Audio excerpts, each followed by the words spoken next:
नमस्कार विद्यार्थी मित्रांनो, स्वागत आहे तुमचं आपल्या स्टडी फ्लो अपडेट्स या यूट्यूब चॅनलवर। मित्रांनो, जर तुम्ही महाराष्ट्र गट क सेवा संयुक्त पूर्व परीक्षा 2026 साठी तयारी करत असाल तर आजचा व्हिडिओ तुमच्यासाठी अत्यंत महत्त्वाचा आहे।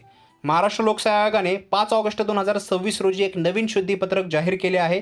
यामध्ये अर्ज करण्याची तारीख वाढवण्यात आलेली आहे आणि तलाठी भरती विशेषतः पेसा क्षेत्रासाठी काही अत्यंत महत्त्वाचे बदल करण्यात आलेले आहेत। त्यामुळे हा व्हिडिओ शेवटपर्यंत नक्की बघा, जेणेकरून तुमची कोणतीही चूक होणार नाही। सोप्या भाषेमध्ये आपण सर्व काही माहिती समजून घेणार आहोत।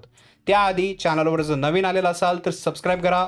अशाच साध्या आणि सोप्या माहिती मिळवण्यासाठी, शिक्षण क्षेत्रातील माहिती मिळवण्यासाठी बेल आयकॉनवर प्रेस करा। भविष्यातील व्हिडिओचे नोटिफिकेशन तुम्हाला मिळतील सर्वप्रथम। तसेच तुम्हाला हे सर्क्युलर पाहिजे असेल तर व्हॉट्सअप टेलिग्राम ग्रुप जॉईन करा, डिस्क्रिप्शनमध्ये लिंक आहे। किंवा जर आर्टिकल रीड करायचे असेल मराठी स्वरूपामध्ये तर डिस्क्रिप्शनमध्ये फर्स्ट लिंक आहे, त्याला क्लिक करून किंवा studyflowupdates.in वरती जाऊन तुम्ही हे ॲक्सेस करू शकता। सगळ्यात मोठी आणि दिलासादायक बातमी म्हणजे आयोगाने अर्ज सादर करण्यासाठी मुदतवाढ दिलेली आहे। आता तुम्ही 10 ऑगस्ट 2026 रात्री 12 वाजेपर्यंत तुमचे अर्ज सादर करू शकता। तसेच ऑनलाईन परीक्षा शुल्क भरण्याची शेवटची तारीख आहे 13 ऑगस्ट 2026 पर्यंत। पण इथे एक गोष्ट काळजीपूर्वक लक्षात घ्या, आता चलनाद्वारे बँकेत जाऊन फी भरण्याची पद्धत बंद करण्यात आलेली आहे। याबद्दल मी तुम्हाला ऑलरेडी सांगितलेलं आहे। तुम्हाला फक्त ऑनलाईन पद्धतीनेच म्हणजे debit card, credit card, net बँकिंगद्वारे फी भरता येईल। आणि अजून एक बेस्ट ऑप्शन अवेलेबल झालेला आहे ते म्हणजे UPI। एक QR कोड येऊन जाईल, त्या QR कोडला स्कॅन केलं तुम्ही स्क्रीनशॉट मारून किंवा दुसऱ्या मोबाईलनं तुम्हाला डायरेक्टली स्कॅन करून तुम्ही पेमेंट करू शकता। सगळ्यात कन्व्हिनियंट पद्धत आहे सध्या ही। आता वळूया तलाठी म्हणजेच ग्राम महसूल अधिकारी संवर्गाकडे। मित्रांनो, जे विद्यार्थी तलाठी पदासाठी अर्ज करत आहेत त्यांची वयाची गणना आता 10 ऑगस्ट 2026 या तारखेनुसार केली जाईल। म्हणजे आता फॉर्म भरायची तारीख वाढली, 5 दिवस आगाऊ दिले तर त्या 10 तारखेपासूनच तुमची जी गणना आहे, तुमचं एज आहे ते तिथून काउंट केलं जाईल।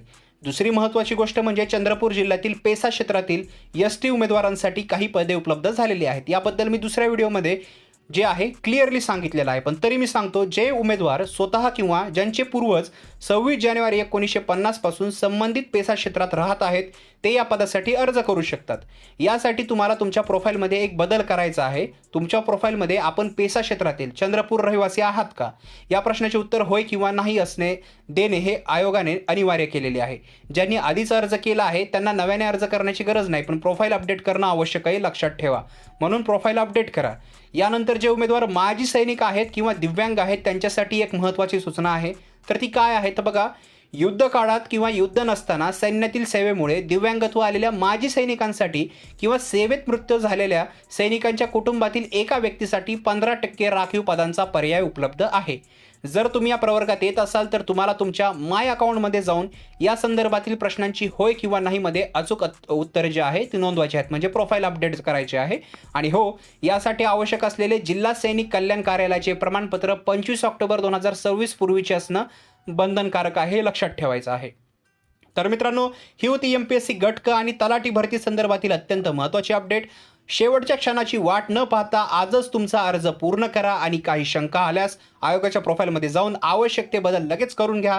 जर तुम्हाला ही माहिती उपयुक्त वाटली असेल तर व्हिडिओला लगेचच लाईक करा। तुमच्या इतर विद्यार्थी मित्रांसोबत हा व्हिडिओ नक्की शेअर करा, जेणेकरून त्यांनाही वेळेवर माहिती मिळेल। आणि अशाच अचूक आणि विश्लेषणात्मक माहितीसाठी आपल्या स्टडी फ्लो अपडेट्स या चॅनलला सबस्क्राईब करायला विसरू नका। मी मिळतो तुम्हाला पुढच्या व्हिडिओमध्ये एका नवीन माहितीसोबत। तोपर्यंत हा व्हिडिओ पाहिल्याबद्दल धन्यवाद।